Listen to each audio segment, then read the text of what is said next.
Assalamualaikum warahmatullahi wabarakatuh. Jumpa lagi dalam kegiatan belajar dari rumah. Nah, Ananda kelas 5, sekarang kita memasuki tema 8, lingkungan sahabat kita. Subtema 1, manusia dan lingkungan. Pembelajaran kedua. Mari bersama-sama kita berdoa.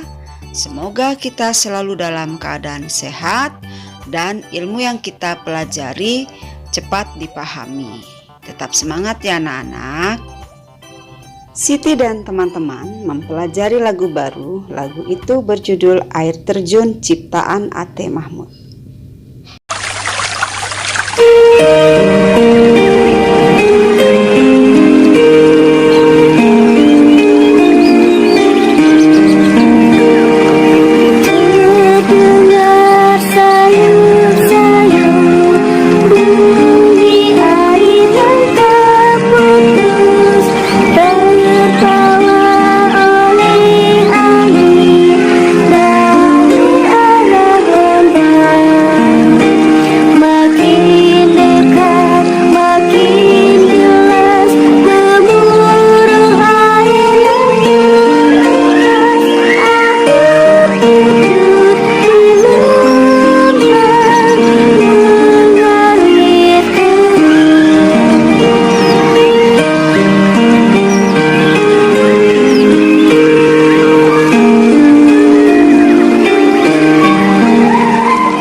Lagu yang baru saja kita dengar bercerita tentang air.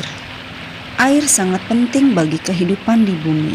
Setiap hari kita membutuhkan air untuk berbagai keperluan. Begitu seringnya kita menggunakan air sehari-hari. Dari mana asal air? Bagaimana alam menjaga ketersediaan air? Mari kita pelajari tentang siklus air.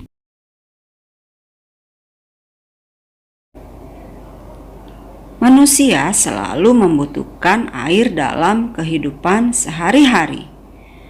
Kegunaan air antara lain untuk keperluan rumah tangga, pertanian, industri, dan untuk pembangkit listrik.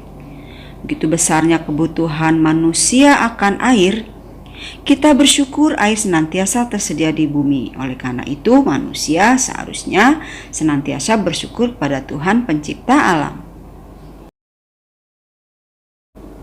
Mengapa air selalu tersedia di bumi? Air selalu tersedia di bumi karena air mengalami siklus. Siklus air merupakan sirkulasi atau perputaran air secara terus-menerus dari bumi ke atmosfer, lalu kembali ke bumi. Siklus air ini terjadi melalui proses penguapan, pengendapan, dan pengembunan. Perhatikan skema proses siklus air berikut ini. Siklus air. Air di laut, sungai, dan danau menguap akibat panas dari sinar matahari. Proses penguapan ini disebut evaporasi. Tumbuhan juga mengeluarkan uap air ke udara. Uap air dari permukaan bumi naik dan berkumpul di udara. Lama-kelamaan, udara tidak dapat lagi menampung uap air atau jenuh. Proses ini disebut presipitasi atau pengendapan. Ketika suhu udara turun, uap air akan berubah menjadi titik-titik air. Titik-titik air ini membentuk awan. Proses ini disebut kondensasi atau pengembunan. Titik-titik air di awan selanjutnya akan turun menjadi hujan. Air hujan akan turun di darat maupun di laut. Air hujan itu akan jatuh ke tanah atau perairan. Air hujan yang jatuh di tanah akan meresap menjadi air tanah.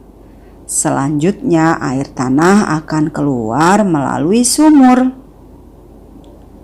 Air tanah juga merembes ke danau atau sungai. Air hujan yang jatuh ke perairan, misalnya sungai atau danau, akan menambah jumlah air di tempat tersebut. Selanjutnya, air sungai akan mengalir ke laut. Namun, sebagian air di sungai dapat menguap kembali. Air sungai yang menguap membentuk awan bersama dengan uap air dari laut dan tumbuhan.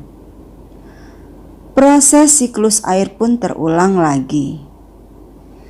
Dari proses siklus air itu dapat disimpulkan bahwa sebenarnya jumlah air di bumi secara keseluruhan cenderung tetap, hanya wujud dan tempatnya yang berubah. Nah, Ananda, selesai sudah pelajaran kita tentang siklus air. Selanjutnya, gambarlah bagan sederhana karyamu sendiri untuk menjelaskan siklus air.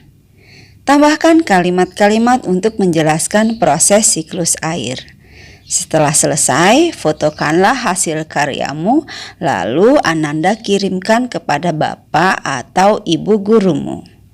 Selesai sudah pelajaran kita hari ini. Ibu guru ucapkan terima kasih atas perhatiannya.